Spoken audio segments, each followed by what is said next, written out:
চিকিৎসার ব্যবস্থা করা। এগুলি কথা বলে আমার সবাইকে আমার আপনারা আমাদের আবেদনে সাড়া দিয়ে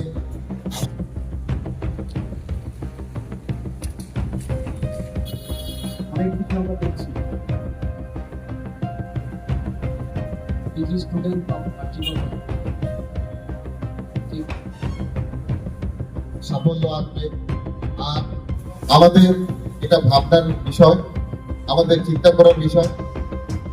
শুধু মনে রাখবেন যে এটা শুধু ডাক্তারি সমাজের প্রতি যে অ্যাটাক সেরকম নয়, এটা সমগ্র সমাজের প্রতি এক ধরনের আক্রমণ। তো সমাজের সকল স্তরের জনগণকে রুখে দাঁড়াতে হবে এই ধরনের অপরিচিত ঘটনার বিরুদ্ধে। কারণ আমরা বিগত দেখতে পাচ্ছি যে খুব কম সময়ের মধ্যে যে এই ধরনের ঘটনা দেশের বিভিন্ন স্থানে সংঘটিত হচ্ছে। তো এই সব কারণগুলি তার আমাদেরকে খুঁজতে হবে এবং তার যে প্রতিকার সেটাকে আমাদের বের করতে হবে এবং তার প্রতিবাদ আমাদেরকে নিশ্চয়ই জানাতে হবে। কারণ আজকে সে কারোর মেয়ে, কারোর মা যদি এই ধরনের ঘটনার শিকার হয়, তাহলে তার দায়ভার কে নেবে? তাই তো আমাদের সমাজেরই একটা অংশ। আমরা লক্ষ্য করেছি 2012 সালে সেই এক নির্ভয়া পুরা দেশব্যাপী সমগ্র জাতি বর্ণ নির্বিশেষে সবাই ওই ঘটনার বিরুদ্ধে সারা দেশব্যাপী আন্দোলন করেছে জাস্টিস পাওয়ার জন্য। যে যিনি ঘটনার শিকার হয়েছেন তিনি যাতে এই ঘটনার সুষ্ঠু বিচার পান। কিন্তু সমাজের সকল অংশের মানুষ তখন এই প্রতিজ্ঞা নিয়েছিল যে এই ধরনের ঘটনার পুনরাবৃত্তি হবে না। কিন্তু আমরা সেই সমাজের বাস করছি, এখনো তার থেকে আরেকটা নির্ভয়া আমরা পেয়ে গেছি। সেটা শুনতে আমাদের খুব হতভম্ব। আমাদের চিকিৎসক সমাজ এই ধরনের ঘটনার বিরুদ্ধে সব সময় দাঁড়িয়েছিল এবং এখনো দাঁড়িয়েছে। কিন্তু এখন সময় এসেছে শুধু চিকিৎসক সমাজ না, আমাদের সকলের প্রয়োজন যে এই ধরনের ঘটনার বিরুদ্ধে রুখে দাঁড়ানো। একটু হলেই হসপিটাল ভাঙচুর হয়, ডাক্তার স্বাস্থ্যকর্মীদের পেটানো শুরু হয়। কি কারণ? তো সেইটা হাসপাতাল রয়েছে, কারণ এখানে তো এই হাসপাতাল তো কোনো কারণে একার সম্পত্তি না। এটা আমাদের সবার, আপনার আমার সমাজের সকল স্তরে সেটাকে সুরক্ষিত রাখা আমাদের সবার দায়িত্ব। তো আজকে আমরা এই ধরনের যে একটা ঘটনা সংঘটিত হয়েছিল তার প্রতিবাদ স্বরূপ আমরা এখানে সমাবেত হয়েছি।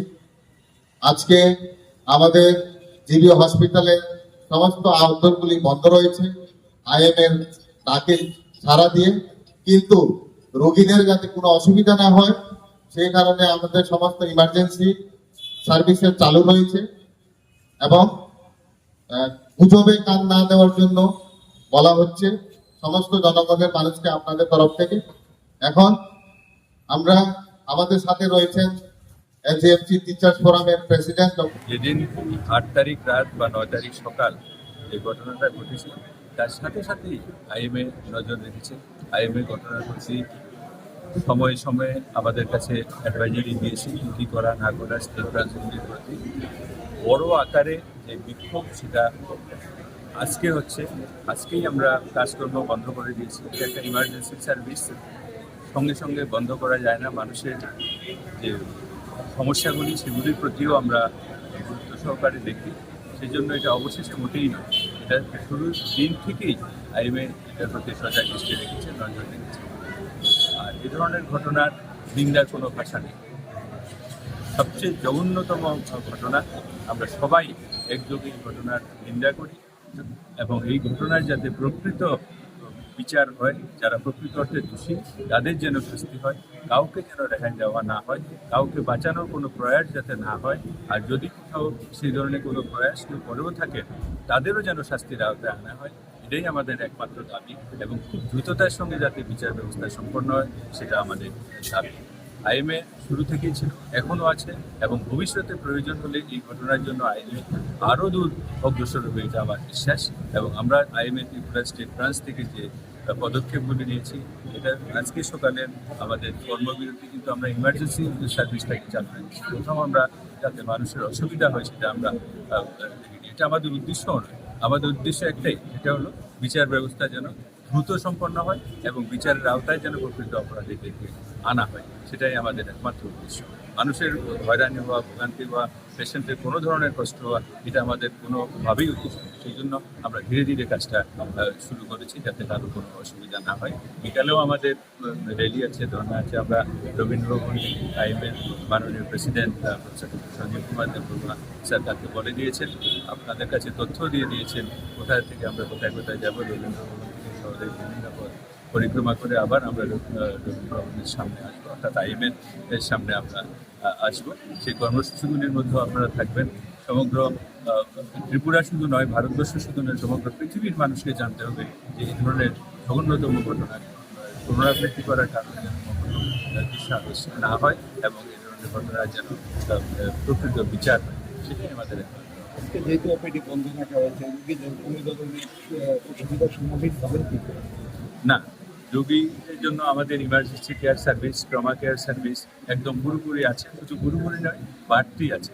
আমরা ইমার্জেন্সি ট্রমাতে আরও কিছু ডাক্তারবাবুদেরকে বসতে দিয়েছি, আরও কয়েকটা চেয়ার টেবিল দিয়েছি। আর রেজিস্ট্রেশন কাউন্টার যতগুলি আমাদের ওপিডির সময় চালু থাকতো, সমস্ত কাউন্টারগুলিকে আমরা ইমার্জেন্সি এবং ট্রমার রেজিস্ট্রেশন কাউন্টার হিসাবে ইউজ করছি এবং রেজিস্ট্রেশন ওখানে হয়ে যাবে এবং এখানে এসে যে কোনো